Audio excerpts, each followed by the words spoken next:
Good evening, everyone. It's Emu Cards back for another episode. We're gonna go over SGC versus PSA with the grading situation right now. What should you do, and where does it go from here? Because it's in a very pivotal point with the card collectible industry and what you should really do if you want to send your cards into grading. Ever since back in the middle of March when PSA announced that they are stopping submissions to July 1st, it really sent a shockwave to the entire card collectible world. But it also has opened the door for some opportunities. It looked like Beckett was really going to take it for a little while, especially if you have autos. Seems actually, even when Beckett does stop their suspension, that sending your autos may be the best bet if you want to get the most bang for your buck on that return. That being said, it really with the interest and collaboration with Sports Card Nonsense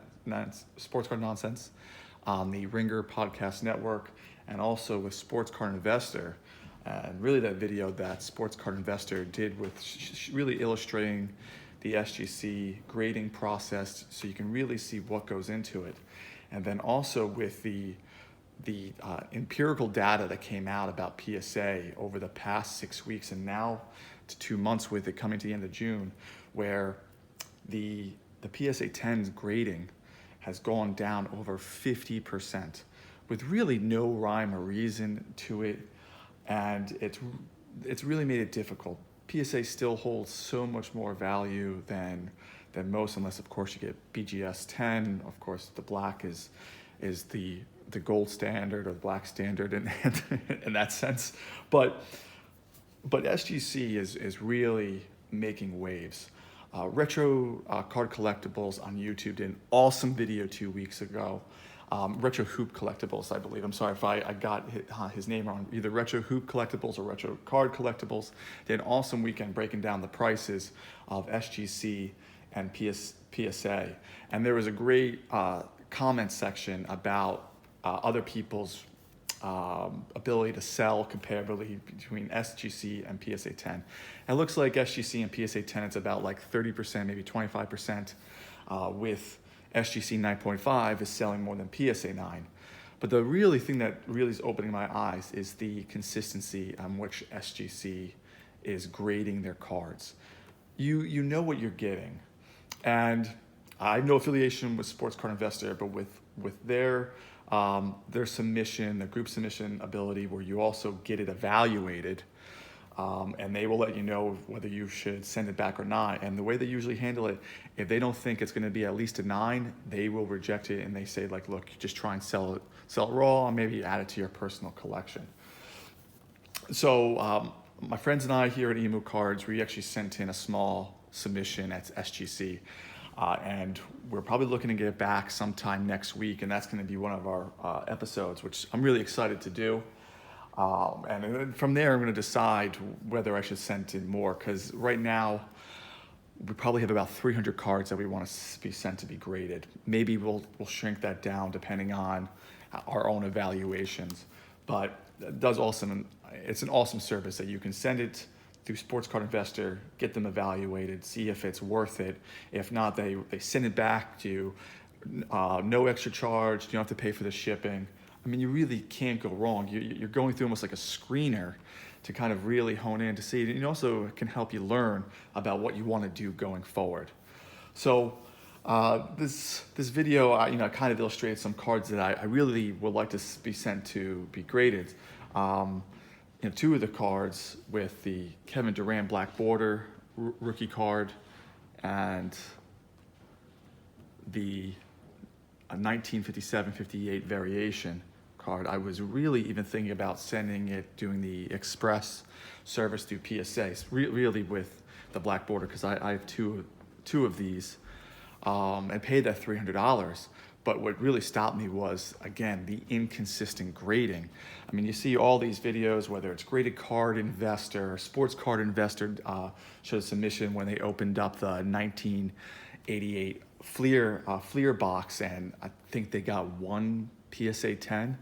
which is just absolutely absurd. And then you see other videos about the same thing. And then I do apologize to the individual that actually put the video together to kind of show the empirical data that submissions are down 50% over the past 6 weeks, now heading to 2 months. So this really is turning out to be kind of a promotion for SGC. We're really excited to see what comes back for our graded cards. Some of the cards that we sent is Lance Armstrong's rookie card, Oscar De La Hoya's rookie card. We have the Michael Jordan Dream Team, the Dream Team photo. That's from the 1992 Impel set. Also sent the 1986 Topps Traded Barry Bonds rookie card and the Bo Jackson rookie card to see what we get back. And if they come back, what we're seeing, because it's actually going through that screening process that Sports Card Investor offers with no rejection. So according to their screening process, if we get anything less than a 9, we actually be surprised by this point in time, which is, again, really, really exciting. And then we'll see what we can get selling-wise. But again, going back to Retro Hoop Collectibles or Retro Card Collectibles with his video, is that it seems like that gap is shrinking.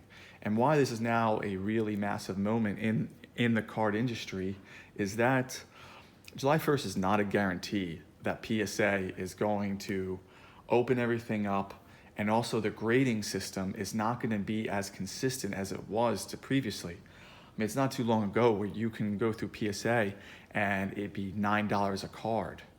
Even through SGC, it's $29 a card. So you got to really pay your prices, and you really have to do evaluation, and it's really putting a rift through the market. So I'm kind of reaching out also. Anybody would like to comment on this? What are you doing with your cards? Have you jumped over to SGC? Are you going to wait for PSA? Because that's the interesting part about why I continually say it's a pivotal moment.